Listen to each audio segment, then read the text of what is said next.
You cautiously step inside, ready for any kind of trick or trap. But what you see makes you forget your trepidation. Before you is an underground railway platform with a dark tunnel leading off in either direction. This, however, is not what stops you in your tracks. The car currently parked on the platform, not 20 meters away, is carrying a strange and hulking piece of artillery. Yes, there can be no doubt. This is the famed railgun, the exact same device you studied back at Atom HQ. As if in a dream, you approach the enormous barrel of the railgun, praying this military marvel is still in working order. Given the still active computers and defense systems you found in the bunker, it seems very likely. As you're pondering the matter, the clatter of footsteps makes you spin about. Soldiers clad in special armor enter the underground station. One of them doffs his helmet, Minister Voronin himself. It seems he's the leader of this detachment. His people take up strategic positions as you wait, studying their every movement. Astonishing, the old man whispers, bewitched by what he's seeing. The Minister of Defense turns as if noticing your presence for the first time. Well, I was informed you had successfully accessed the bunker, so I decided to leave for the Battle of Trudograd briefly and take a look for myself. He scans the chamber again. Truly, an amazing installation, built to last for centuries. No, not really.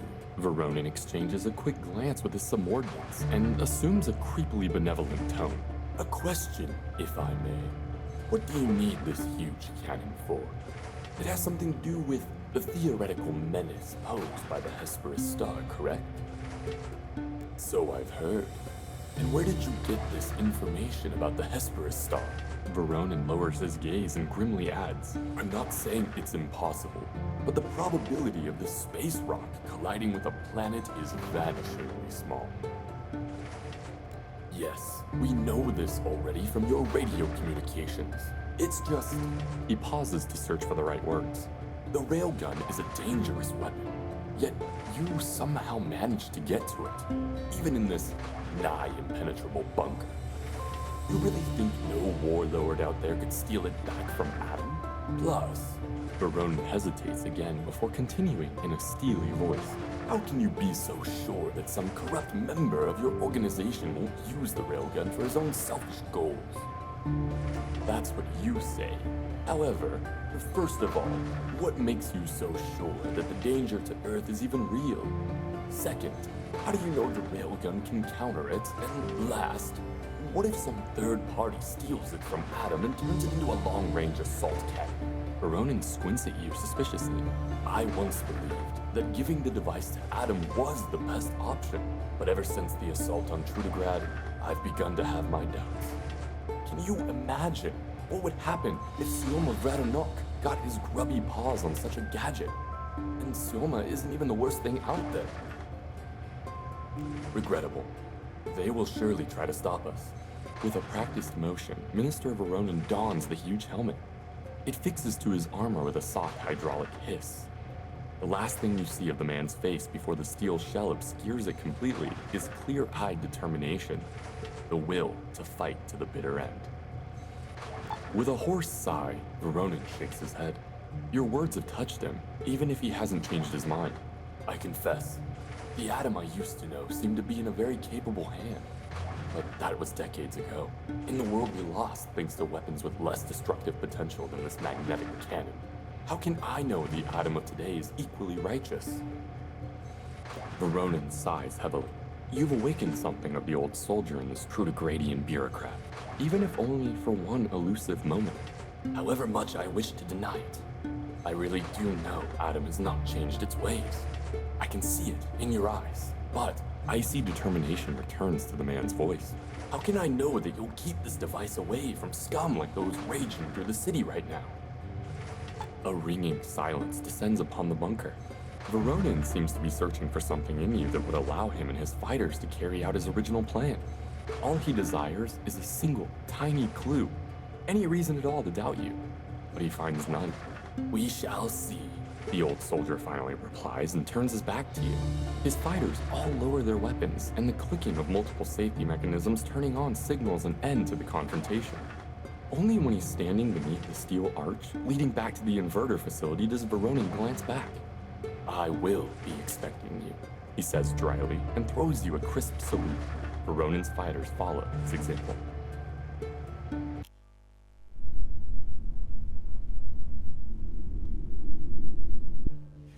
After receiving the railgun coordinates, a special Atom unit was immediately dispatched to Trudograd, where they secured safe transportation of the device through an underground tunnel network.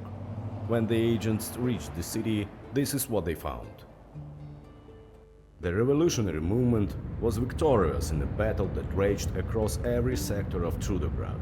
After fending off the northern menace, they quickly formed a new government made up of a committee members and busied themselves introducing social, economical and political reforms.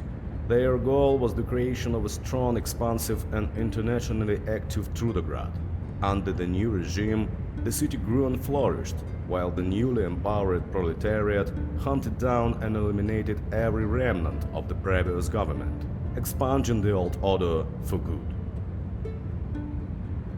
Seventh Heaven, Trudograd's grandiose folly, was thoroughly purged during the first days of the revolution. Along with all their precious possessions, the Fat Cats' lives were forfeit. Their properties were occupied by rebel leaders, their belongings divided amongst the citizenry, and the district was open to all citizens. This state of affairs only lasted a few years, however, at which point the new authorities began slowly separating themselves from the common man to decide the fate of the proletariat from on high, without any annoying interference. The Trudogradian division of Guangzhou Merchants Group survived the unrest without serious losses. More importantly, the profits they earned during the political struggle would become the stuff of legend. Widespread word of Guangzhou's business savvy would soon attract even more trade to the city. With the shackles of classism struck from the hands and feet of the people, Comrade Blaze struggled with the hardest decision of her life. In the end, her heart's desire to continue fighting at your side finally succumbed to her sense of duty. After saying her goodbyes, Blaze dedicated herself to a new purpose: the education, empowerment and mentorship of the free working class. 3 years later, the Revolutionary Committee sent her on an important diplomatic mission beyond the walls of Trudograd. She never returned from the eastern steppes, and her fate remains unknown. As for you, after things had calmed somewhat in the city above, you rendezvoused with your fellow Atom members and led them to the railgun. Now, while watching the delegation's scientists prepare the weapon for transport, you cannot help but ponder the question that never seems to leave your mind. Can this rusty old cannon truly be humanity's last hope? Or was the adventure which touched so many lives in Trudograd just pointless busywork? It seems your quandary must go unanswered, at least for the time being. The freight train is fueled and ready to go, but there are still some checks to be passed before the convoy rolls off into the underground network.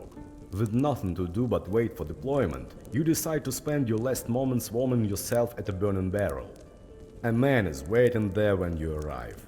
Short, hunchbacked and raggedy, he entered the bunker alongside the Atom operatives, and is now warming his bones by the fire. His face is completely concealed in the depths of a voluminous cowl, yet somehow you know he is smiling.